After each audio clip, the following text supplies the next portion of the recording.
دو روزه گیریه دارم به سکوت، بعدی سری قابیل.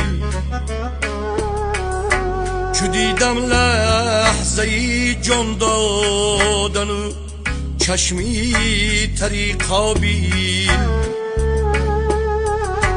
دو روزه گیریه دارم به سکوت، بعدی سری قابیل.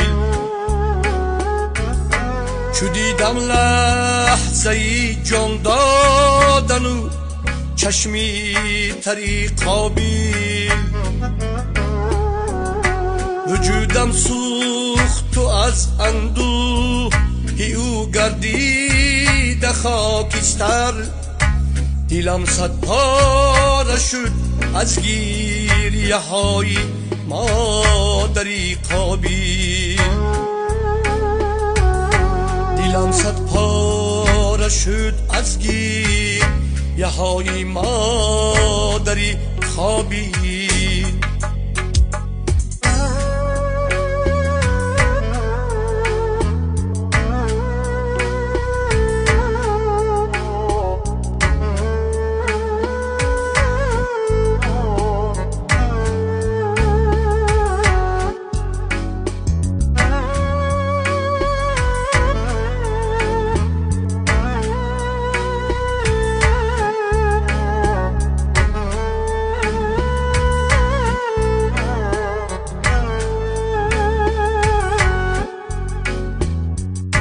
دبیستان خالی شد از شعری پرتغیانی، شعر افکن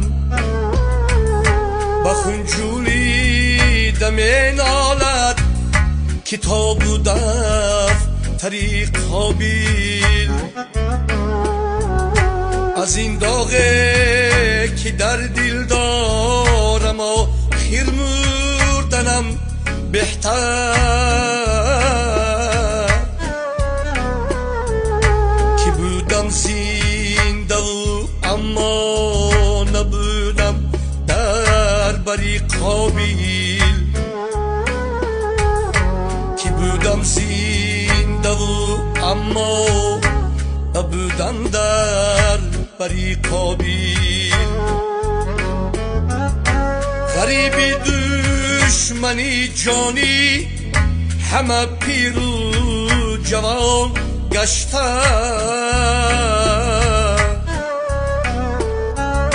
ای هم تک میزد نا کسی بر پای کری قابیل. ای هم تک میزد نا کسی بر پای کری قابیل.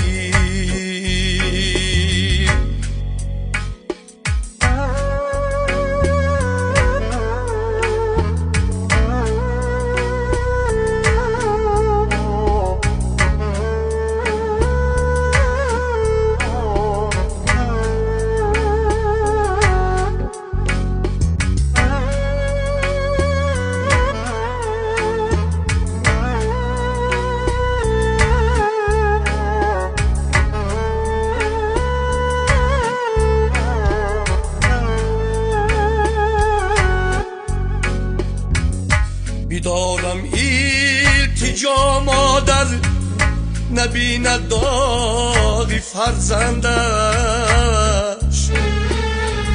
خداوندا نگهبانی نمایی داری قابیل. تمامی جان و تن گریان، همه خلقی وطن گریان. بسوخت از سینه های مردمان از آذری قابیل. ندارم قدرتی پرواز بالا هیچ محکم پور. پرو بالم شکسته هم چو بالو هم پری قابیل. پرو بالم شکسته هم چو بالو هم پری خوابی